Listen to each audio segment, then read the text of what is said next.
అందరికీ నమస్కారం అండి. నిన్నటి వీడియోలో చెప్పాను కదా, ఇంకా మేము సొంత ఇంట్లో ఉన్నాం. అక్కడే ఎవరింటికి వెళ్ళలేదు. ఇంకా ఆ ఇంట్లోనే మేము దీపం పెట్టాలి కదా అని చెప్పేసి నిద్ర చేస్తున్నామని చెప్పాను. సామాన్లు అయితే ఎటు వెళ్ళాయి అనేది చెప్తానండి. మేము సామాన్లు వాపి అంటే గుజరాత్ నుండి విజయవాడ వచ్చి, విజయవాడ నుంచి మాకు దగ్గరికి రాజమండ్రికి రావాలి. అలాంటిది విజయవాడ వరకు వచ్చి, విజయవాడ నుంచి హైదరాబాద్ వెళ్ళి, హైదరాబాద్ నుంచి బొంబాయికి వెళ్ళిపోయండి ఆ కంటైనరు. మాకు కంటైనర్ అనేది సైజుని బట్టి రేటు ఫిక్స్ చేస్తారనమాట. అది బ్రాండెడ్ కంపెనీయే. ఇంకా మా దరిద్రం బాగాలేదని అనుకోవాలి. ఇంకా మాకే అలా జరిగింది. అయితే సరికి ఆ కంటైనర్కి తాళం కూడా మమ్మల్ని వేసుకోమన్నారు. మేము మా దగ్గరే ఉంది ఆ తాళం, వేసుకున్నాము. అయితే మరి ఎక్కడ మిస్టేక్ జరిగింది అనేది తెలీదు. కంటైనర్ అయితే మళ్ళీ రిటర్న్ బొంబాయికి వెళ్ళిపోయింది.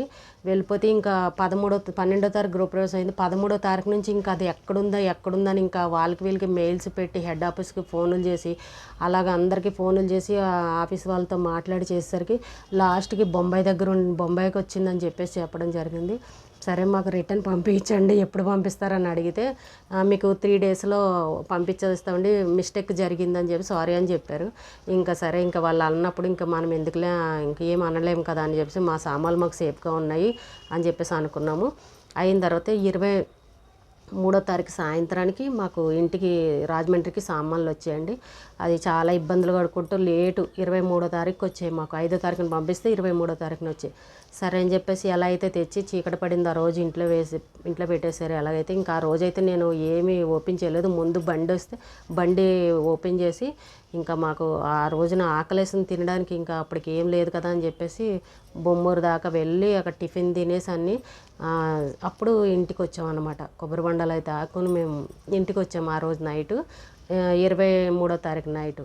ఇంకా సరే, తెల్లారి ఇంకా సామాన్లన్నీ ఓపెన్ చేసుకుని మెల్లమెల్లగా కొన్ని ఓపెన్ చేశాను. కొంచెం ఫ్రిడ్జ్ ఒకటి ఓపెన్ చేశాను, అలాగే కొంచెం స్టవ్, కొన్ని గిన్నెలు అలాగ కొద్దిగా తీసాను అనమాట. ఎందుకంటే మళ్ళీ ఇంకో కోటింగ్ పెయింట్ వేయాలని అన్నారు. ఇంకా కరెంటుది చిన్న సీలింగ్ వర్క్ ఒకటి ఉంది, వాళ్ళు చేస్తే మేము చేస్తామన్నారు. ఈ మధ్యకాలంలో 15 రోజుల్లో కూడా వర్కర్స్ ఎవరు రాలేదనమాట. వాళ్ళు వేరే దగ్గర పని ఒప్పుకొని ఇంకా రావడం మానేశారు. సర్లే, ఇంకా అది కంప్లీట్ చేసిన తర్వాత అప్పుడు సామాన్లు సర్దుకుందాం, మళ్ళీ ఇల్లంతా పెయింట్ అయిపోతుంది కదా అని చెప్పేసి మేము ఇంకొక 3 రోజులు ఇలాగే కాలక్షేపం చేద్దామని మేము అలా ఉండిపోయాం. సరేలే అని చెప్పేసి ఇంకా ఆ 24వ తారీఖున ఏం చేశారంటే, మెయిన్ మంచం కావాలి, 15 రోజుల నుంచి కింద పడుకుంటున్నాము, బ్యాక్ పెయిన్ వస్తుందని చెప్పేసి ఆయనకు కింద పడుకునే అలవాటు లేదు కదా అని చెప్పేసి మంచం ఫిట్ చేయించేసాను. అక్కడ పిల్లల్ని పిలిచి కొంచెం మంచం సాయం పెట్టమంటే మంచం ఫిట్ చేయించిన తర్వాత సర్లేండి, ఈ రాత్రి నుంచి మంచం మీద హాయిగా పడుకోండి, ఇంకా ఇన్ని రోజులు నడుము నొప్పి వస్తుందని చెప్తే ఆయన ఇంకా మాకు వచ్చిన సామాన్లో ఒకటి పడక కుర్చీ ఉంది, అది కుర్చీ వేసుకుని గేటు దగ్గరే వేసుకుని పడుకునేవారు అనమాట. దాని మీద కూర్చునేవారు అక్కడే పగలు. ఆ 2 రోజులు కూడా సామాన్లు వచ్చిన దగ్గర నుంచి పడకుర్చీ తీసుకున్నారు. ఇంకా బయట గేటు దగ్గర ముందర వేసుకుని వచ్చే వాళ్ళని వెళ్ళే వాళ్ళని పలకరిస్తూ చక్కగా అక్కడ చెట్లు అవన్నీ ఉన్నాయి మాట్లాడుకుంటూ కాలక్షేపం చేశారు. అబ్బా, చాలా బాగుంది. ఎవరు ఫోనులు చేసినా చాలా హాయిగా ఉంది. నిజంగానే ఎంత బాగుందో ఇక్కడ ప్లేసు. ఇన్ని రోజులు అక్కడ సిటీల్లో ఉండి ఆ పొల్యూషన్లో ఉండి ఇక్కడ బాగుంది, చుట్టూ చెట్లు ఉన్నాయి, చల్ల గాలేస్తుంది, ఫ్యాన్ కూడా అవసరం లేదు. ఇలాగా అందరికీ ఫ్రెండ్స్కి బంధువులు చెప్తూ ఉండేవారు. వాళ్ళ అక్క చెల్లెళ్ళు వాళ్ళు అడుగుతుంటే వీళ్ళ బంధువులు చెప్పే చాలా బాగుంది, నాకు ఇక్కడ చాలా హ్యాపీగా ఉంది అని చెప్తూ ఉండేవారు.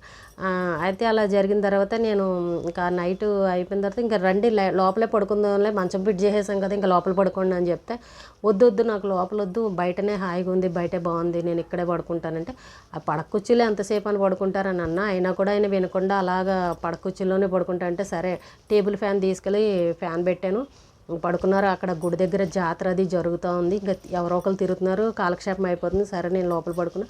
అలా అయిపోయింది. అలాగా 2 రోజులు అయింది. 24, 25 కూడా జరిగింది. ఇంక 26వ తారీఖు సండే వచ్చింది. ఈ సండే రోజున అయితే ఇంకా లాస్ట్ రోజు జాతర, ఇంకా లాస్ట్ రోజు అనమాట. అయితే పక్కన వాళ్ళు అన్నారు, మీరు ఇక్కడ ఇంకా సొంత ఇల్లు కదండి, ఇక్కడే స్థిరపడ్డారు కదా, అమ్మవారికి పసుపు కుంకుమ అది ఇవ్వండి, మళ్ళీ 5 ఏళ్ళ దాకా జాతర చెయ్యం కదా అని అంటే సరే అయితే మంచిది ఇద్దామని చెప్పేసి నేను ఆ రోజు సాయంత్రం పక్కింటి వాళ్ళతో కలిసి అమ్మవారికి చీర, 1016 పసుపు కుంకుమ అన్నీ తీసుకెళ్ళి అమ్మవారికి ఇచ్చి దండం పెట్టుకుని వచ్చాను అనమాట.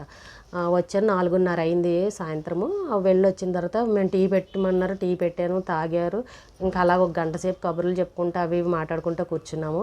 కూర్చున్నాక నేను స్నానం చేస్తానంటే చెయ్యండి, అయితే బాత్రూంలో చేయండి అంటే ఎందుకు బాత్రూమ్, మన సొంత ఇల్లు ఉండగా బయట ఆరబెట్టి చేస్తాను, హాయిగా ఉంటుంది, మోటార్ వేయనంటే మోటార్ వేసాను. అక్కడ బయటే స్నానం చేస్తానని అన్నారు. సర్లే అన్నాను. నేను ఈ లోపు ఏం చేశానంటే ఇంటి చుట్టూ తుడుచుకొస్తాను చేస్తుందని నేను అటు ఇంటి చుట్టూ తుడవడానికని వెళ్ళి ఇలా చుట్టూ తిరిగి తుడుచుకుంటూ వస్తున్నాను సందులంతా. ఈ లోపు ఆయన స్నానం చేసి అలా గోడ పైన ఇలా చేయి పెట్టుకుని నిలబడి చూస్తూ ఉన్నారు. అవతల వాళ్ళతో మాట్లాడుతున్నారేమో అని చెప్పేసి నేను కూడా అలాగ అనుకున్నాను. చాలాసేపు అలా నిలబడిన తర్వాత సడన్గా ఇలా పడిపోయారండి. పడిపోతే నేను అక్కడే ఉన్నాను. గమ్మని చీపురు కట్టి పడేసి నాకు డౌట్ వేసి వెళ్ళి సడన్గా పట్టేసుకున్నాను. ఇంకొక 2 సెకండ్లు తేడాలో నేను కనుక చూడకపోయి ఉండుంటే అక్కడ మోటార్ ఉంది, బోరింగ్ది మోటార్ ఉంది. ఆ మోటార్ పైన పడిపోయేవారు ఖచ్చితంగా దెబ్బ తగిలేసేది ఆయనకి. ఎందుకో నేను అలా చూసేసరికి నిజంగా భగవంతుడు కాపాడాడేమోలే అనుకున్నాను. నేనైతే తల పగిలిపోయేదండి నిజంగా ఆ మోటార్ పైన పడుంటే. అది నేను గమ్మున వెళ్ళి ఇలా గట్టిగా ఏమండి అని పట్టేసుకుని ఇలా వెనక్కి తీసుకొచ్చేసాను. వెనక్కి తీసుకొచ్చి భయం వేసి కేకలు పెట్టేసి అరిచేసేసరికి ఆ చుట్టుపక్కల పాపం మగాళ్ళు ఉన్నారు, వాళ్ళందరూ వచ్చేసారు. ఓ 10 మంది మగాళ్ళ దాకా వచ్చేసి గబగబాను ఏమైందని పట్టుకుని ఒకళ్ళేమో కాంపౌండర్కి ఎవరు చేసేసారో ఫోన్ చేసేసారు. నేను ఈ లోపేమో గబగబా మంచినీళ్ళు తీసుకొచ్చేసి మంచినీళ్ళు తాగించానండి. మంచినీళ్ళు తాగారు, నేను పట్టిస్తే మంచినీళ్ళు తాగారు. ఈ లోపు వాళ్ళు ఏం చేశారంటే ఆ టవల్ కట్టుకుని ఉన్న తడిగా ఉంది కదా ఒళ్ళంతాను, నేను వేరే టవల్ తెచ్చి ఇచ్చాను. ఒళ్ళంతా తుడిసారు. ఈ లోపు బట్టలు మార్చేశారు, లొంగి కట్టి పైన షర్ట్ అది వేసేసారు అనమాట. వేసేసిన తర్వాత ఈ లోపు కాంపౌండర్ కూడా 5 నిమిషాల్లో వచ్చారు. అక్కడే ఉన్నాడు జాతర దగ్గర. అతను కూడా వచ్చేసి చెక్ చేసేసరికి అతను ఈ లోపు నేనేం చేశానంటే మా ఆడపడుచులకి మా మరిది గారు వాళ్ళ పక్కన బంధువులు ఉంటే వాళ్ళకి ఫోన్లు చేసేసాను. ఏడ్చుకుంటూ నాకు భయం వేసి ఫోన్లు చేస్తే వాళ్ళు బయలుదేరి వచ్చేస్తున్నాం అన్నారు. వాళ్ళు రావడానికి ఒక 20 నిమిషాలు అలా టైం పట్టింది. ఈ లోపు మంచినీళ్ళు తాగించాను. ఫ్యాన్ పెట్టండి అంటే ఫ్యాన్ పెట్టాను, టేబుల్ ఫ్యాన్ పెట్టాను. ఆ కాంపౌండర్ వచ్చి పల్స్ అవి చూసేసరికి కొంచెం డౌన్ అయిపోతూ ఉన్నాయి. తొందరగా హాస్పిటల్ తీసుకెళ్ళండి, స్ట్రోక్ వచ్చినట్టు అనిపిస్తుంది, ముక్కుకి ఆక్సిజన్ అది పెడితే కనుక కొంచెం కవర్ అయిపోతుందని అని చెప్పేసరికి ఈ లోపు నేను ఫోన్లు చేస్తూ ఉన్నాను వాళ్ళకి. చేసి గబగబా డోర్లు వేసి రెడీగా ఉండేసరికి ఈ లోపు వాళ్ళు వచ్చారు. వచ్చి రాగానే పాపం వీళ్ళేనండి అక్కడ టెంట్లు అవి వేశారు కదా గుడి దగ్గర, లైటింగ్లు అవి పెట్టి కార్ రావడానికి స్టేజీలు అవి కట్టేశారు ప్రోగ్రామ్స్కి. ఇంకా కార్ రావడానికి లేపేసరికి పాపం వాళ్ళే ఈ చుట్టుపక్కల మగవాళ్ళందరూ భుజం మీద వేసుకుని బండి ఎక్కించుకొని తీసుకెళ్ళి కారులో పడుకోరు. నిజంగా వాళ్ళైతే నిజంగా బంధువులు మనకు అందరూ ఉంటారండి, సాయం చేస్తారు కాదని అనను, కానీ వాళ్ళు నిజంగా దేవుళ్ళగానండి. ఆ టైంకి నేను ఒక్కదాన్నే ఉన్నాను, నిజంగా ఎవరూ లేరు. పాపం వాళ్ళే తీసుకెళ్ళి కారులో పడుకోబెట్టారండి. ఈ రోజుకి నేనైతే వాళ్ళ మేలు మర్చిపోలేను. నేను ఇప్పటికీ కూడా నేను వెళ్తే నాకు నేను ఎప్పుడో ఏదో సాయం చేసి ఉంటాను ఎవరికో. అందుకే నాకు కూడా భగవంతుడు ఇలా చేయించడం. నిజంగా ఎవరు లేకపోతే నేను అక్కడ ఏం చేయగలనండి, ఏం చేయలేను కదా. నిజంగా పాపం వాళ్ళు అలా తీసుకెళ్తే మేము హాస్పిటల్ తీసుకెళ్ళాం. బొమ్మూరు దాటిన తర్వాత ఒక హాస్పిటల్ తీసుకెళ్తే డాక్టర్ లేరు, సండే అండి ఈరోజు డాక్టర్ లేరు అని. అలాగే ఇంకో 2 హాస్పిటల్ తీసుకెళ్ళి నేను ఇంకా అలా ఏడుస్తున్నాను. ఆయన ఒళ్ళో పడుకుని ఉన్నారు. అలా హాస్పిటల్కి వెళ్తూ ఉన్నాం. ఒక్కటి చోట కూడా డాక్టర్ దొరకలేదండి. ఆఖరికి లాస్ట్కి ఎక్కడో చాలా దూరం వెళ్ళిన తర్వాత అప్పుడు డాక్టర్ దొరికితే అప్పుడు ఇలాగని చెప్తే పాపం ఆయన ఏం చేశారంటే బయటికే వచ్చి అక్కడే కారులో బాగా కొట్టి గుండెల మీద కొట్టారండి. కొట్టి ఇలా నొక్కి చేసి చూసినా సరే ఎక్కడ కూడా కొంచెం కూడా చలనం అనేది కనిపించలేదు. తర్వాత పల్స్ అవన్నీ పట్టుకొని చెక్ చేశారు. చెక్ చేసినా సరే ఇంకా అసలు ఇంకా ఏం లేదు, ప్రాణం పోయిందండి, స్ట్రోక్ వచ్చిందని చెప్పేసి అప్పుడే చెప్పారనమాట. చెప్తే ఇంకా నా ఒళ్ళోనే పడుకుని నా చేతుల మీద కానీ ఇలాగ ఈయన లాస్ట్కి ఇలా అయిపోయిందా, నాకు ఇంత పెద్ద గిఫ్ట్ ఇచ్చి మళ్ళీ నీకు గిఫ్ట్ ఇస్తున్నానని చెప్పారు గుజరాత్లో ఉన్నంతవరకు. ఇదేనా నాకు ఇచ్చిన పెద్ద గిఫ్ట్ అని అయితే నాకు నిజంగా ఫీజులు ఎగిరిపోయండి. నేను అసలు మైండ్ డిప్రెషన్లోకి వెళ్ళిపోయింది. నాకు అక్కడే హాస్పిటల్లో అక్కడే ఉన్నాను. కార్ దిగి ఇలాగ డాక్టర్ చూస్తున్నారు, నేను కార్ దిగి బయట కూర్చున్నాను. ఇంకా నాకు అసలు ఒళ్ళు చల్లబడిపోయింది. నాకైతే నాకు పెద్ద గిఫ్ట్ ఇస్తాను, నీకు గిఫ్ట్ ఇస్తున్నానని చెప్పి నాకు ఇదే ఇచ్చిన మీరు గిఫ్ట్ అని అయితే నేను ఇంకా నాకు చెప్పలేనండి ఆ మాటలు అయితే. అసలు అంత అలా ఏడ్చాను అనమాట. ఇంకా వెంటనే మా అబ్బాయికి ఫోన్ చేసి నువ్వు వచ్చి నాన్న డాడీకి ఏదో అయిపోయిందని అనేసి నేను ఇంకా అందరికీ ఇలా ఫోన్లు చేసేసాం. వాళ్ళు ఫోన్లు చేసారు. ఇంక అసలు మాకు ఏం చేయాలో అర్థం కాలేదు. ఇంకా సర్లేను అలా చాలాసేపు అలా కూర్చున్న తర్వాత ఇంకా ఇంకా నేను ఏడుస్తుంది. ఇంకా నన్ను ఏమని ఏమని మాట్లాడుతున్నారు నాతో ఇంకా వాళ్ళే, ఇంకా మా బంధువులే ఇంకా సరే ఇంటికి తీసుకువెళ్ళాలా, కొత్త ఇల్లు కదా, ఇంటికి తీసుకువెళ్ళాలా బాడీని, లేకపోతే ఏం చేయాలని చెప్పేసి అది కొంచెం విలేజ్ లాంటిది కదండి. వాళ్ళు ప్రెసిడెంట్ వాళ్ళు ఉంటే అక్కడ వాళ్ళకి ఫోన్ చేసి అడిగారు, మరి ఇంకా ఈయన ఇలాగ అయ్యింది, మరి ఏం చేయాలి, మేము తీసుకొద్దాం అనుకుంటున్నాము బాడీని అని చెప్పేసి అడిగారు. అడిగితే వాళ్ళు అన్నారు, ఇక్కడ అమ్మవారి జాతర జరుగుతుంది కదండి, ఇక్కడ మరి గుడి ముందు నుంచి తీసుకురాకూడదు కదా, లేదంటే కనుక మామూలుగా అయితే ఏమన్నా పుట్టినరోజులు అయితే తీసుకురాగలచ్చు, ఇప్పుడు జాతర జరుగుతుంది కదండి, వద్దండి మీరు అక్కడే చేసేయండి అని చెప్పి వాళ్ళు చెప్పడం జరిగింది. నిజమే కదండి, అమ్మవారు గుడి ముందర నుంచి మరి మేము గుడి ముందు నుంచే బాడీ తీసుకురావాలి కదా, ఇంకా మరి అది కరెక్ట్ కాదని చెప్పేసి ఇంకా వాళ్ళందరూ ఆలోచించి, ఇంకా అసలు నేనైతే ఏం పట్టించుకోలేదండి, ఏం జరుగుతుందో అన్నీ వాళ్ళే మాట్లాడుతున్నారు, ఇంకా నేను ఇవన్నీ ఆలోచించే అంత టైం నాకు ఎక్కడుంటుందండి. ఇంకా సరే అని చెప్పేసి ఏం చేయాలని ఇంకా బాడీని తీసుకొని ఇంకా గోదావరి గట్టుకు వెళ్ళి అక్కడ బాక్సులు ఉంటాయి కదా, ఫ్రీజర్ బాక్సులు ఉంటాయి కదండి, అక్కడ మనీ పే చేసేసి ఫ్రీజర్లో బాక్స్లో పెట్టేసాం. ఎందుకంటే రాత్రి చీకటి అయిపోయింది, అప్పుడు 7:30 అలా అయ్యింది టైము. ఇంకా గోదావరి గట్టున ఆయన ఫ్రీజర్లో పెట్టి బాక్స్లోను, నాకైతే అక్కడి నుంచి రావాలనిపించలేదండి ఆ రోజున. అందరం చాలాసేపు రాత్రి 10:30 దాకా కూడా అక్కడ గట్ల పైన ఆ ప్లేస్ ఉంటే ఆ చెట్ల దగ్గర అక్కడ అలాగే కూర్చుని ఫోన్లు మాట్లాడుకుంటూ ఏడ్చుకుంటూ అలాగే కూర్చున్నాం చాలాసేపు అందరం. ఇంకా అందరం అలాగే ఎవరి మట్టుకు వాళ్ళు అలా కూర్చుని పోయాం.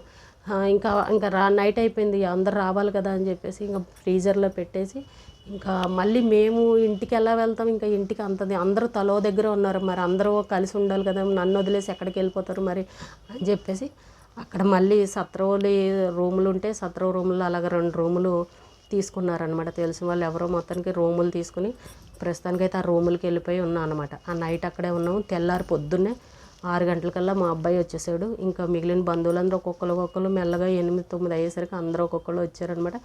ఇంకా మళ్ళీ అందరం కలిసి గోదావరి గట్టుకు వెళ్ళి అక్కడే కార్యక్రమాలు చేసేసి అక్కడే భోజనాలు ఇంకా అన్నీ వాళ్ళే చూసుకున్నారండి. ఇంకా ఉన్నారు కదా బంధువులు అందరూ, ఇంకా ఎవరు నేనేం చేయగలను, ఇంకా నేనేం మాట్లాడే పరిస్థితి లేను. ఇక మీరు డబ్బులు కానీ ఏమైనా సరే ఇంకా అన్నీ మీరే ఖర్చు పెట్టండి అని, ఇంకా తర్వాత నేను చూసుకుంటాను ఇస్తానని చెప్పేసాను. ఇంకా అవన్నీ ప్రస్తుతానికైతే ఇంకా మరి ఆ టైంలో నేను ఏం మాట్లాడలేను కదండి, అన్నీ వాళ్ళే చేశారు. అలా జరిగిందండి. ఆయన నా చేతిలో పోవడం, ఆ 2 రోజులు ఇంట్లో పడుకోండి అని అంటే ఆయన పడుకోపోవడం, ఇవన్నీ ఒక్కొక్కసారి నాకు తలుచుకుంటూ ఉంటే ఏంటి భగవంతుడే అలా అనిపించాడా, ముందే 6th అని ఏదో అంటారు కదండి, అలా ఏమన్నా భగవంతుడు పలికించాడు ఆయన చేత. ఇంట్లో సొంత ఇల్లు కట్టుకున్నారు, ఆయనకి ఎంతో ఇష్టంగా కట్టించారు, ఆ ఇంట్లో పడుకుని ఉంటే ఎంత బాగుండేదాన్ని. 2 రోజులు అన్ని రోజులు పడుకున్న ఆయన ఆ 2 రోజులు ఎందుకు పడుకోలేదు అని చెప్పేసి నా మైండ్లో అలాగ ఉంటూ ఉండేది. అందరూ చెప్తే అనేవారు, ఆయనకు అర్థమైపోయిందేమో ఏమన్నా నేను చనిపోతే మళ్ళీ ఇంట్లో ఇదైపోతుందిలే, ఇంట్లో చనిపోకూడదు, కొత్త ఇల్లు కదా అని ఏమన్నా ఆయనకు ఒక రకంగా అలా అనిపించిందేమో మనసుకి, భగవంతుడు అలా పలికించాడేమో అని చెప్పేసి తర్వాత మేము అందరం మాట్లాడుకొని బాధపడడం జరిగింది. ఇలా జరిగేయండి నా కళ్ళ ముందే నాకు ఇలా జరిగేసరికి నాకు అసలు ఈ రోజుకి కూడా నేను ఆ సంఘటన మర్చిపోలేనండి. ఎప్పటికీ నాకు మైండ్లో అలా గుర్తుండిపోయింది. నేను ఈ వీడియోలో ఇలా చెప్పడానికి కూడా అసలు చాలా రోజులు ఇలా చెప్పుకోకూడదు అని అనుకున్నాను, కానీ ఎప్పటికైనా ఇవి గుర్తుండిపోతాయి. ఏమో నేను ఏజ్ అయిపోయిన తర్వాత అయినా సరే ఈ యూట్యూబ్ అనేసరికి ఒక స్టేజ్ కాబట్టి ఇందులో అలా భద్రపరిచి ఉంటాయి మా గుర్తులన్నీ ఇలాగా ఉంటాయి, రేపు మా పిల్లలైనా చూసుకుంటారులే అన్న ఆలోచన ఒకసారి నాకు అలా అనిపిస్తుంది. మనం ఎప్పటికీ కొన్ని గుర్తుంచుకోలేం కాబట్టి ఇలా వీడియో రూపంలో అయితే కొన్ని గుర్తుంటాయి కదా అనేసి ఇంకా నేను అలా చెప్పడం, షేర్ చేసుకోవాలన్నట్టు నేను చెప్పుకుంటున్నానండి నా బాధ అంతా. మీరెవరో నాకు తెలీదు, కానీ నేను మీ అందరికీ కూడా నేను ఇలా చెప్పుకుంటున్నాను అనమాట. ఈరోజు నాకు ఇంత పెద్ద ఇల్లు ఇచ్చి దాంతోపాటు ఇంత పెద్ద గిఫ్ట్ ఇస్తారా అని చెప్పేసి ఆ రోజు నిజంగా ఎంత ఏడ్చానంటే నిజంగా ఒక్క రకం కాదండి నా బాధ అయితే. ఇదా మీరు నాకు ఇచ్చిన గిఫ్ట్, నన్ను అంత దూరం నుండి తీసుకొచ్చి గిఫ్ట్ ఇస్తానని చెప్పి నాకు ఇంత పెద్ద గిఫ్ట్ ఇస్తారా అని చెప్పి నేను ఒక్క మాటతోనే ఏడ్చానండి ఆ రోజైతే. ఈ రోజుకి నాకు అసలు నేను కోలుకోలేకపోతున్నాను. చాలా రోజులైతే నాకు హెల్త్ పాడైపోయింది ఆలోచించి. ఇప్పుడిప్పుడే కొంచెం బయటపడుతున్నాను అన్నమాట. అదండి జరిగింది. ఇంకా చాలా విషయాలు ఉన్నాయండి, రేపు మళ్ళీ ఇంకొక వీడియోలో చెప్తాను, లెంత్ పెద్దది అయిపోతుంది కదండి. ఈ రోజుకి ఇదేనండి వీడియో.